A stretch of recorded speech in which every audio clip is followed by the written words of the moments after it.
கருப்பு தான். அவருக்கு ஏன் திருமணம் ஆகலன்னு சொன்னா, சௌந்தரியம் அழகுமிக்க மதீனாவுடைய பெண்களை அவருக்கு திருமணம் முடித்து கொடுப்பதற்கு யாரும் மனம் வரல, யாரும் போய் கேட்கறதுக்கும் அவர் தயக்கமா இருந்தது. நபிகள் நாயகம் ஒரு சஹாபியனுடைய வீட்டுக்கு சென்று, உன் வீட்டுல பெண் இருக்காப்பா, இவருக்கு திருமணம் முடிச்சு வை, நான் வக்கீலாக இருந்து வரேன்னு சொல்லி, அதான் நபிகள் நாயகம் நிச்சயதார்த்தம்.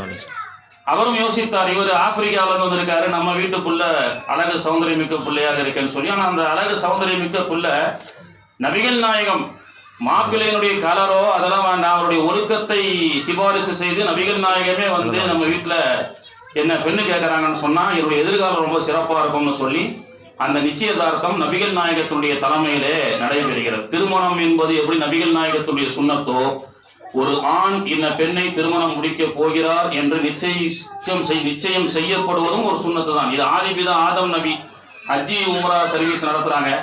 அரஃபா அப்படின்னு இருக்கும்.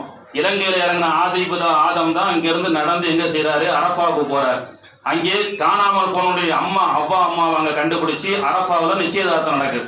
பிறகு திருமணம் மஸ்ஜித் நபீலா நடக்குது என்ற வரலாறு தான் இருக்கு. அப்போ நிச்சயதார்த்தம், நிச்சயம் என்பது ஒரு ஆண் இந்த பெண்ணுக்கு நிச்சயம் செய்யப்படுகிறது அப்படி என்பது வந்து நபிகளாரும் நம்முடைய முன்னோர்களும் கற்றுக் கொடுக்கப்பட்ட ஒரு சிறப்பான நிகழ்வாக இருக்கிறது. அதனால தான் பெரியோர்களால் நிச்சயிக்கப்பட்ட திருமணம் அப்படின்னு நாம சொல்றோம். சரி, நபிகள் நாயகம் நிச்சயம் பண்ணாங்க, அந்த திருமணம் எப்படி முடிந்தது அப்படி என்பதை இன்ஷால்லா இந்த வீட்டு திருமணத்துல அதை பத்தி நம்ம பேசுவோம். இப்ப நிச்சயதார்த்தத்தோட நிப்பாட்டி கொள்வோம்.